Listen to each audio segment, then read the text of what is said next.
બેટા? અરે બહાર જાઉં છું ફ્રેન્ડ સાથે થોડીક વાર આટો મારવા. એ નાના બેટા ક્યાંય ન જવું આપણે ઘરમાં રહ્યો. બહાર આયેલી જતી હશે પાછળથી ગાડી વાળા ઠોકી દેશે તો.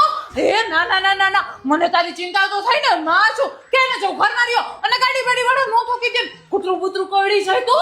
હા ન જાવ આપણે ઘરમાં રહે.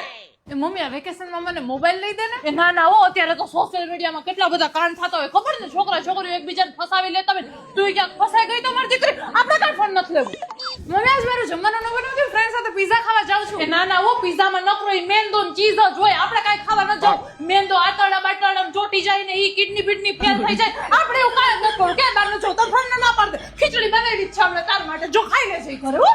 એ મમ્મી વેકેશનમાં અમે બધા ફ્રેન્ડ મનાલી જવાનો પ્લાન ના બનાવ્યો ના હું ક્યાંય ન જાઉં. ઈ ત્યાં કેટલાય પૂર આવે જ ને ખબર ને પહાડો પડે જ ને ઝાડવા પડે જ ને. તું ક્યાંક પહાડમાંથી નીચે પડી ગઈ ને મરી જતો મારે કાંઈ ક્યાંય નથી મોકલવી તને ઘરમાં રહ્યો હો. મમ્મી તો પણ મારે વેકેશનમાં શું કરવું તું મને કઈ જવાય નથી દેતી કંટાળો આવે. અરે કેટલાય કામ કરવાના. જો બટેટાની પતરી પાડવાની છે, ઘઉં સાફ કરવાના, મસાલા સાફ કરવાના, ચોથાડા કરવાના છે અને હાલ અત્યારે ઝાપટ ઝુપટ કરવા માંડ હાલ ફટાફટ. અને જો નવરી છે ને કંટાળો